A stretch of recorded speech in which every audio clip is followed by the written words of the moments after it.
Bismillahirrahmanirrahim. Assalamualaikum warahmatullahi wabarakatuh. Alhamdulillah, nahmaduhu wa nasta'inuhu wa nastaghfiruh wa na'udzu billahi min sururi anfusina wa min sayyiati a'malina. May yahdihillahu fala mudhillalah wa may yudlil fala hadiyalah. Asyhadu an la ilaha illallah wa asyhadu anna Muhammadan abduhu wa rasuluh. Allahumma salli wa sallim ala nabiyyina wa rasulina Muhammadin sallallahu alaihi wasallam. Wa qala ta'ala fil Qur'anil Karim, a'udzu billahi minasy syaithanir rajim. Bismillahirrahmanirrahim. Ya ayyuhalladzina amanu taqullaha haqqa tuqatih wa la tamutunna illa wa antum muslimun. Alhamdulillah, segala puji bagi Allah. Para pendengar, sahabat, teman dekat hijrah yang senantiasa dalam lindungan Allah Subhanahu wa taala. Alhamdulillah, kita berjumpa kembali. Kita melanjutkan pembahasan dosa-dosa besar yang insya Allah pada hari ini kita akan melanjutkan pembahasan, yaitu dosa besar yang ke-21, yaitu wa qadafal muhsanat, menuduh seorang mukminah yang baik-baik, yaitu berzina. Tentu hal ini adalah perbuatan yang dicela oleh Allah Subhanahu wa taala dan tentunya akan mendapatkan laknat dunia dan akhirat. Di dunia Allah tidak akan meridhoi pada dirinya karena dia telah menuduh kepada seorang mukminah ataupun seorang laki-laki yang baik-baik, kemudian dia menuduh dengan berzina. Mudah-mudahan kita semuanya senantiasa menjaga lisan kita dari tuduhan-tuduhan, dari menuduh seorang muslim, karena itu hal yang tentu akan menjadikan kita mendapatkan kerugian dunia dan akhirat. Bukankah seorang muslimah, bukankah seorang muslim yang baik, kita selalu menjaga lisan kita dari hal-hal yang akan membuat rugi kita dan yang membuat pahala kita terkurangi dikarenakan dengan lisan kita. Rasulullah Shallallahu Alaihi Wasallam bersabda, "Salamatun insan fi hifdirihi lisan." Keselamatan seseorang itu tergantung daripada menjaga daripada lisan. Mudah-mudahan lisan kita, mata kita, hati kita akan selalu kita jaga sehingga kita mendapatkan keselamatan dunia dan akhirat dan kita tidak terjerumus ke lembah yang hina, yaitu neraka. Naudzubillahi min dzalik. Saudaraku, sahabatku yang senantiasa dalam lindungan Allah Subhanahu wa taala, berdasarkan dengan pembahasan ini, yaitu Allah Subhanahu wa taala menegaskan dalam Al-Quran, sungguh kita ini dilarang untuk menuduh kepada wanita-wanita yang baik, wanita-wanita yang suci, laki-laki yang suci untuk menuduh melakukan perzinahan. Mari kita dengarkan, kita buka lembaran mushafnya, yaitu Al-Quran, Quran Surat An-Nur ayat 23 sampai 28. A'udzu billahi minasy syaithanir rajim. Bismillahirrahmanirrahim. Innal ladzina yarmunal muhsanatil ghafilatil mu'minat lu'inu fid dunya wal akhirati wa lahum adabun alimun yawm tashhadu alaihim alsinatuhum wa aydihim wa arjuluhum bima kanu ya'malun. Sadaqallahul Adzim. Yang artinya, saudaraku kaum muslimin dimanapun Anda berada, sesungguhnya orang-orang yang menuduh wanita yang baik, yang lengah bagi beriman berbuat zina, mereka terkena laknat di dunia dan akhirat. Bagi mereka azab yang besar pada hari ketika lidah, tangan, dan kaki mereka menjadi saksi atas mereka terhadap apa yang dahulu mereka kerjakan. Quran Surat An-Nur ayat 23-24. Ini menunjukkan dalil dilarangnya kita menuduh seseorang yang tuduhan itu tidak tepat ataupun bukan sasarannya. Dan tentunya orang mukmin harus selalu menjaga lisan kita, menjaga dari menuduh ataupun kita ini menanyakan sesuatu kepada seorang mukmin, menanyakan sesuatu kepada seseorang kepribadiannya, maka itu adalah perbuatan yang haram, perbuatan yang dilarang. Apalagi, mohon maaf hadirin, teman sahabatku, ketika kita dalam pergaulan sahabat kita, maka kita menanyakan hal yang tidak syar'i. Kamu berzina, kamu berbuat itu adalah dilarang keras. Dan itu perbuatan-perbuatan yang tercela. Maka Allah Subhanahu wa Ta'ala melarang demikian. Kenapa? Karena semua itu harus dipertanggungjawabkan dunia dan akhirat. Maka dari itu Allah Subhanahu wa Ta'ala menurunkan pula, ketika kita menuduh seseorang, maka itulah dia termasuk akan dilaknat oleh Allah Subhanahu wa Ta'ala. Dan kita tidak boleh menanyakan sesuatu kepribadiannya. Kalau seseorang itu sudah bertobat kepada Allah, itu adalah urusan Allah. Dan kita tidak boleh menanyakan hal yang harusnya itu ditutup aibnya. Maka tidak boleh kita menuduh. Dan hari ini banyak sekali yang menyebarluaskan, mungkin dengan WA, mungkin dengan, mohon maaf, dengan media sosial, menuduh ke sana kemari.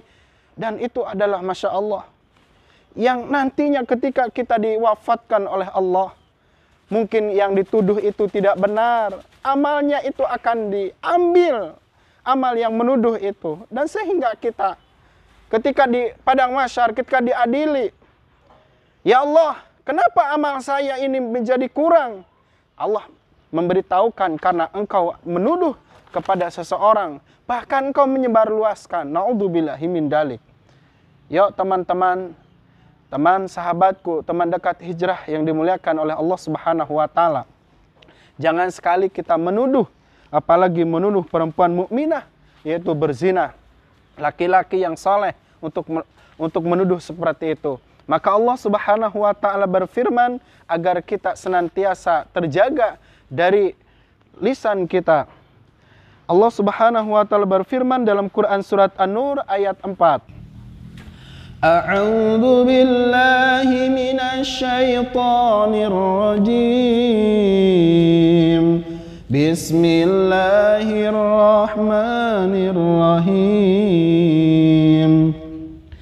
وَالَّذِينَ يَرْمُونَ الْمُحْصَنَاتِ ثُمَّ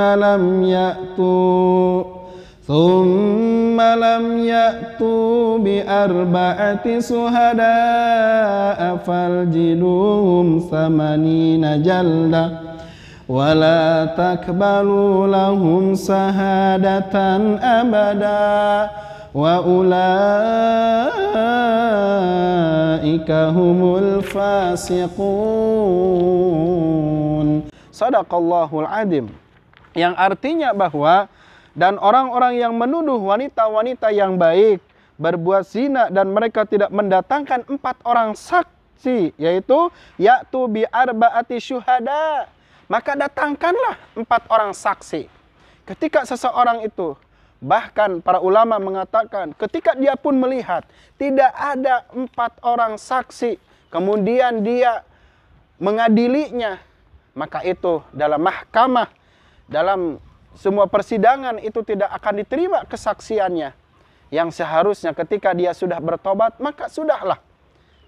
Karena ini menunjukkan orang-orang itu ketika menuduh harus ya'tu bi arba'ati syuhada fajliduhum 80 jaldah.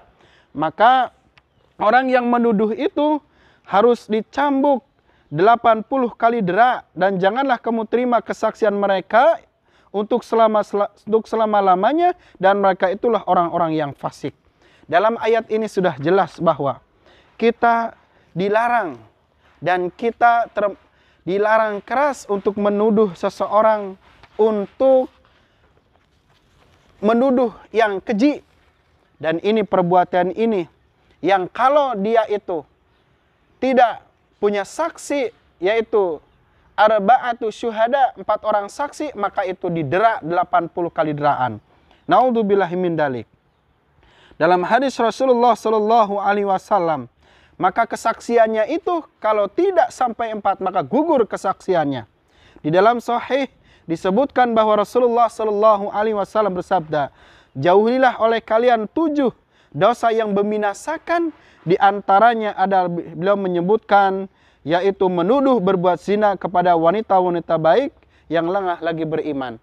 Dan kasus ini menimpa kepada istrinya Rasulullah sallallahu alaihi wasallam, yaitu Aisyah radhiyallahu anha, anaknya Abu Bakar, yaitu Aisyah yang begitu mulia, yang suci, dan ini adalah pilihan oleh Allah, yaitu Rasulullah sallallahu alaihi wasallam diperintahkan oleh Allah untuk menikahi Aisyah. Namun disitulah banyak orang-orang yang fasik, dan ketika itu dituduh oleh orang-orang fasik, orang-orang munafik, yaitu Salul bin Ubay, yaitu gembongnya orang munafik ketika itu pada waktu di Madinah. Maka dengan singkat cerita, kaum muslimin, teman-teman dekat hijrah yang dimuliakan oleh Allah Subhanahu wa taala, maka Rasulullah pun juga dengan penuh dia kesedihan, kemudian Rasulullah memisahkan Aisyah radhiyallahu anha. Maka setelah itu turun ayat, yaitu bahwa Aisyah itu adalah wanita yang suci, wanita yang baik, wanita yang beriman, bahkan dijanjikannya surganya Allah Subhanahu wa taala. Maka bagi orang-orang yang fasik, orang-orang munafik, menyebarluaskan dengan kedengkian, maka mereka akan mendapatkan laknat fid dunya wal akhirah. Naudzubillahi min dzalik. Kita berlindung dari orang-orang fasik, dari lisan-lisan kita yang selalu menuduh kepada orang-orang yang beriman. Hadirin, teman dekat hijrah yang dimuliakan oleh Allah Subhanahu wa taala. Ketika mungkin kita menanyakan, ataupun misalnya ketika seorang suami mengatakan sebelum dia menikah, seorang suami mengatakan kepada istrinya, kamu dulu pelacur ya, kamu dulu berzina ya, ataupun sebaliknya, ketika wanita itu mengatakan kepada suaminya, kamu berzina, maka itu pertanyaan yang tidak boleh. Tidak boleh. Dan ini pertanyaan yang haram, tidak boleh. Jangan melakukan demikian. Karena ketika itu ada seorang laki-laki yang menemui Rasulullah sallallahu alaihi wasallam, "Ya Rasulullah, saya celaka. Kenapa? Saya telah melakukan hubungan, ya Allah, setelah melakukan zina." Maka Rasulullah itu dengan kerendahan hati yang luar biasa, akhlaknya yang mulia. Mungkin kamu hanya bersentuhan. Orang enggak ya Rasulullah. Mungkin kamu hanya ciuman. Enggak ya Rasulullah, setelah melakukan. Setelah Rasulullah itu, padahal Rasulullah itu ingin bahwa agar ditutupi. Kalau kamu sudah bertobat dengan Allah, ya sudah. Insya Allah sudah bertobat. Maka ya Rasulullah, tolong saya berikan hukuman. Maka orang ini tidak mengerti bahwa itu adalah untuk menutupi agar tidak mengaku. Maka dengan singkat cerita bahwa orang itu dirazam, maka ada orang yang mengatakan bahwa ini adalah dihukum karena dirazam. Maka kata Rasulullah, dia itu sudah bertobat dan dia tidak mendapatkan siksa nanti di akhirat. Dan kalaupun dengan hukuman dan tobatnya dia itu dibandingkan dengan orang-orang Madinah, maka tobat ini adalah lebih besar bandingnya. Ini sangat mulia. Makanya Allah Subhanahu wa taala berfirman, "Innallaha yuhibbul mutatahhirin." Sesungguhnya Allah cinta orang senang. Allah itu menyenangi orang-orang yang bertobat dan mau membersihkan dirinya kepada Allah Subhanahu wa taala. Bukankah itu adalah kasih sayang Allah Subhanahu wa taala? Maka dengan tuduhan-tuduhan ataupun kepada kamu anak pezina, kamu dilahirkan oleh ibu pezina, ini adalah pertanyaan atau ini salah satu menuduh, dan itu harus dalam Islam itu harus dicambuk sampai 80 dera. Nah, naudzubillahi min dzalik. Begitulah Islam yang sangat mulia. Makanya dalam hadis Rasulullah Sallallahu Alaihi Wasallam sudah jelas, barang siapa yang menutup aib saudaranya di dunia, maka Allah akan tutup di dunia dan akhirat. Namun sebaliknya, barang siapa yang menyebarluaskan, maka dia akan mendapatkan laknat dunia dan akhirat. Allah akan bongkar semuanya. Maka dari itu, mudah-mudahan kita menjadi insan-insan yang bertakwa, yang selalu kita merangkul kepada kawan kita untuk selalu bertaubat, dan kita selalu menjaga daripada lisan kita. Teman dekat, saudaraku yang dimuliakan oleh Allah Subhanahu wa taala. Maka dalam salah satu hadis Rasulullah sallallahu alaihi wasallam bersabda, "Man qadafa mamlukahu bizana yuqamu alaihi al-haddu yaumul qiyamah illa an yakuna kama qala." Barang siapa yang menuduh berzina kepada laki-laki, maka akan ditegakkan hukuman had kepadanya pada hari kiamat, kecuali jika apa yang dikatakan benar. Maka semuanya ketika kita menuduh seseorang, maka itu semuanya akan diminta pertanggungjawaban dan akan kita dihukum nanti. Bahkan dalam salah satu hadis, amalnya itu akan berkurang dikarenakan dengan lisan kita. Maka banyak dari orang-orang yang terjerumus itu karena lisannya. Maka sudah jelas dalam hadis Rasulullah sallallahu alaihi wasallam, "Innal abada yatakallamu bi kalimah yazillu biha finnar arba'a bainal masyriqi wal maghrib." Sungguh apabila seorang hamba mengucapkan kata-kata yang ia belum mendapatkan kejelasan, yaitu dengan menuduh, di dalamnya itu dapat, karena dengan perkataan itu akan menggelincirkan ke dalam neraka lebih jauh daripada jarak antara timur dan barat. Ini menjadikan hadis ini menjadikan bahwa kita harus takut ketika kita mengatakan sesuatu yang tidak jelas dan kita memaksakan dia itu harus mengaku, kamu harus ngaku, kamu harus ngaku. Itu adalah menuduh dan tidak boleh hukumnya. Dalam hadis Rasulullah sallallahu alaihi wasallam bersabda, "Celaka wahai Muaz, tidaklah manusia itu jatuh tertelungkup ke dalam neraka di atas wajah mereka, melainkan lantaran hasil ucapan-ucapan lidah-lidah mereka yang tidak dijaga." Maka sangat indah sekali Rasulullah Shallallahu Alaihi Wasallam memberikan kepada kita bahwa karakter orang yang beriman itu adalah man kana yu'minu billahi wal yaumil akhir falyaqul khairan aw liyasmut. Barang siapa yang beriman kepada Allah dan yaumul akhir, hendaklah kita menjaga diri kita. Hendaklah kita menjaga ucapan kita. Hendaklah kita menjaga perbuatan-perbuatan yang akan nanti dituntut di yaumul kiamah. Mungkin mohon maaf, mungkin kita harus selalu dengan banyaknya belajar. Jangan sampai kita ini baru kita bisa mungkin hanya bisa seperti ini, bisa seperti itu, kemudian kita dengan kedengkian menyebarluaskan saudara-saudara kita. Itu akan dimintai pertanggungjawaban di dalam nanti di yaumul kiamah. Falyaqul khairan lihat. Maka berkatalah yang baik, falyaqul khairan aw liyasmut. Kalau tidak, itu lebih baik kita diam saja, berkatalah yang baik. Mudah-mudahan kita dilindungi dari Allah, dari setan yang membisik-bisikan ke dalam diri kita. Kita berlindung dari kata-kata yang, ucapan yang kotor, ucapan yang mengandung, menjerumuskan kita ke dalam nerakanya Allah. Kita berlindung. Mari sahabat, teman dekat hijrah, kita senantiasa merangkul, kita senantiasa menjalin ukhuwah Islamiyah dengan senantiasa berprasangka yang baik. Insya Allah ukhuwah kita akan selalu terjaga. Jangan sampai kita menuduh yang itu tidak jelas, bahkan sampai menyebar luaskan. Na'udzubillahi min dzalik. Subhanakallahumma wa bihamdika asyhadu an la ilaha illa anta astaghfiruka wa atubu ilaik. Assalamualaikum warahmatullahi wabarakatuh.